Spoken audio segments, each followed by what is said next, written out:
Bonjour tout le monde, bienvenue sur ma chaîne YouTube. Aujourd'hui on va essayer de voir ce qu'on appelle le serveur proxy. C'est quoi le serveur proxy? Je vais essayer de vous donner une petite idée à propos de la notion de serveur proxy, parce qu'il y a beaucoup de gens qui ne le comprennent pas. En premier lieu, on va essayer de voir la définition du serveur proxy. Après, on va essayer de voir le rôle du serveur proxy. Et la question, j'ai posé ici deux questions. La première question est la suivante: pourquoi utiliser un serveur proxy? Et la dernière question est: comment obtenir un serveur proxy? Maintenant, pour ne pas tarder, on va essayer d'aller rapidement sur la page suivante, la présentation, pour essayer de voir la définition du serveur proxy. Comme vous le voyez ici, j'ai mentionné qu'un serveur proxy est un serveur sur le web qui redirige votre activité de navigation. Maintenant, pour mieux vous expliquer ça, on va essayer de venir ici sur ce scénario ici que vous voyez. L'exemple que j'ai ici, un exemple typique que vous allez voir au quotidien. Par exemple, j'ai mon PC ici qui se connecte à mon fournisseur d'accès. Et mon fournisseur d'accès, c'est lui qui me connecte sur l'internet, comme vous le voyez ici. J'ai un serveur proxy ici en bas, et j'ai un serveur que j'ai appelé serveur Google.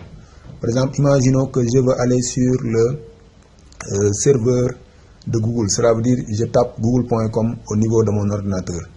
Maintenant, si j'utilise le serveur proxy, c'est le serveur proxy qui va en quelque sorte être l'intermédiaire entre moi et le serveur de Google, comme vous le voyez ici.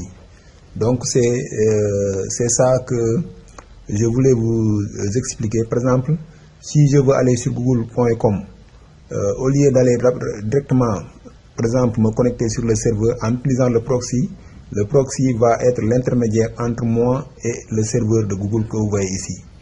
Donc c'est ça l'avantage du serveur proxy. Et puis ça permet, comme je l'ai dit, je l'ai montré ici sur la présentation, votre fournisseur d'accès Internet effectue la demande et vous connecte directement à la destination.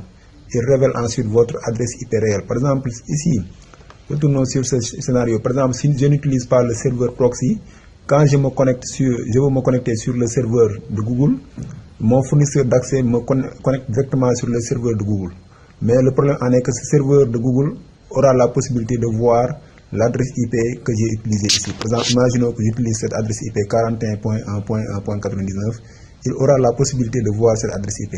Tandis que si j'utilise le proxy, au lieu de voir cette adresse IP, il va voir l'adresse IP que le proxy va en quelque sorte utiliser pour se connecter avec le serveur de Google. Parce que ça sera en ce moment, le serveur proxy sera l'intermédiaire entre moi et le serveur de Google. Donc je pense que vous avez compris ça. Donc c'est ça le rôle fondamental. C'est ça en quelque sorte le proxy serveur. Essayons de voir ici sur la page suivante le rôle du proxy serveur. Lorsque vous utilisez un proxy, votre demande Internet passe de votre ordinateur à votre fournisseur de services Internet, ou bien votre fournisseur d'accès Internet, comme d'habitude. Mais est ensuite envoyé au serveur proxy, puis au site web. C'est ce que je viens de vous expliquer. Sur ce scénario ici que vous voyez, c'est ce que je viens de vous expliquer. Donc, en cours de route, le proxy utilise une autre adresse IP, masquant ainsi votre adresse IP réelle. Donc, le rôle fondamental du proxy, lui, il en quelque sorte masque vos informations, spécialement votre adresse IP, et il va remplacer votre adresse IP avec une autre adresse IP. Comme ça, le serveur web avec lequel vous communiquez ne va en quelque sorte pas avoir la possibilité de voir votre adresse IP réelle. Donc ça, c'est le rôle fondamental du proxy serveur. Donc je pense que vous avez compris ça. Maintenant, essayons de voir la question que j'ai posée ici est: pourquoi utiliser un proxy ou bien un serveur proxy? Comme je l'ai présenté ici, vous voulez, par exemple, il y a deux cas majeurs. Par exemple, le premier cas, par exemple, vous voulez regarder quelque chose en ligne qui vous intéresse, mais vous préférez qu'il ne soit pas possible de retrouver votre adresse IP et votre emplacement.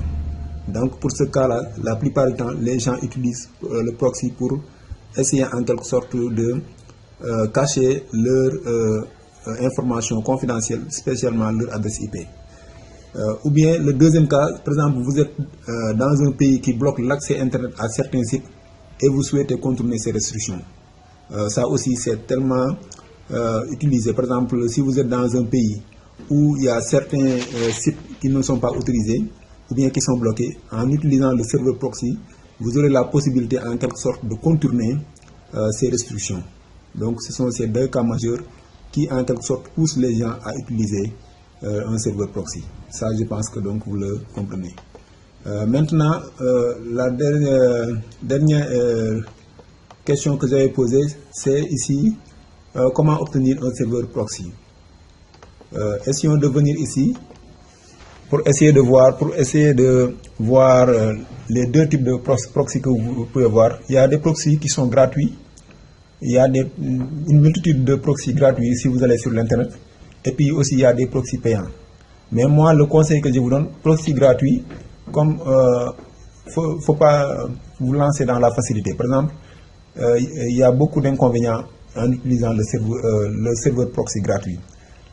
Parce que le service de qualité n'est pas tellement garanti. Tandis que si c'est le proxy payant, puisque vous payez votre argent, là il y a beaucoup plus la qualité de service est en quelque sorte beaucoup plus améliorée par rapport au proxy gratuit. Mais mettez en tête que il y a ces deux types de proxy que vous allez trouver sur l'internet. Et puis pour les proxys gratuits, par exemple, essayons de venir ici sur... Voilà, par exemple, si vous, actuellement je suis sur Google, vous pouvez taper seulement proxy gratuit, proxy gratuit, proxy gratuit, gratuit. Voilà, proxy gratuit, comme vous le voyez ici. Donc, il va nous montrer en quelque sorte les proxys. Il y a beaucoup de sites web qui, en quelque sorte, offrent des proxys gratuits, comme vous le voyez ici. Par exemple, comme Hide Me Proxy, ça, je peux utiliser ça. Attends, je vais essayer d'ouvrir.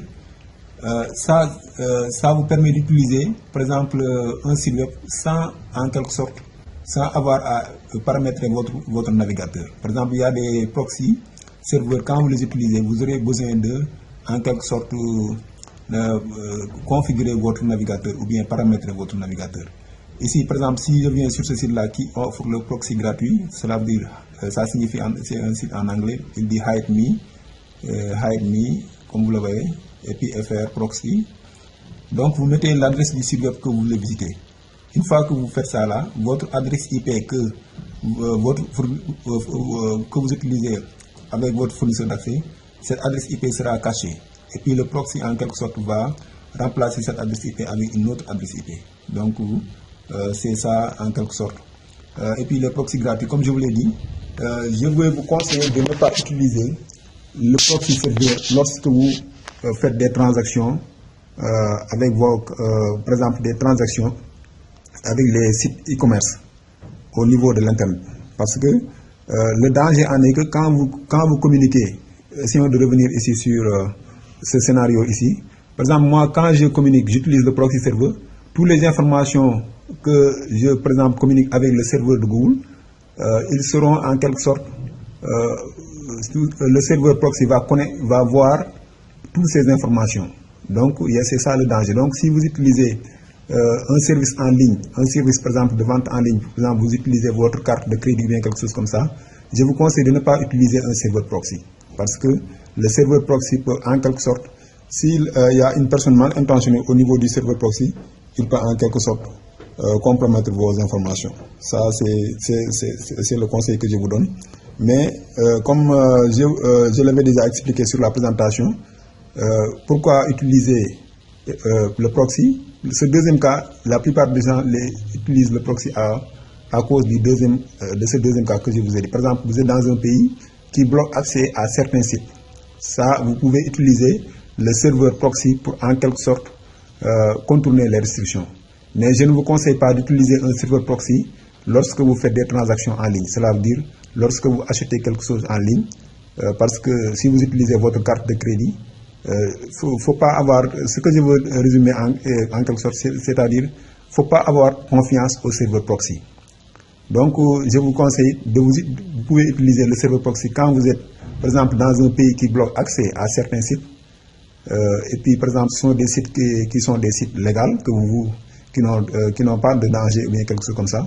Vous pouvez en quelque sorte utiliser un proxy pour contourner ces restrictions. Donc, grosso modo, c'est ça.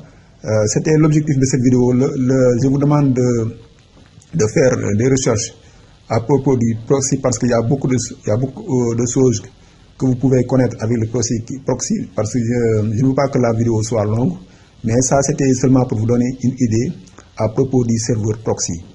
Je pense que vous avez appris quelque chose avec cette vidéo. Je vous remercie d'avoir regardé et je vous donne rendez-vous à la prochaine. Merci beaucoup.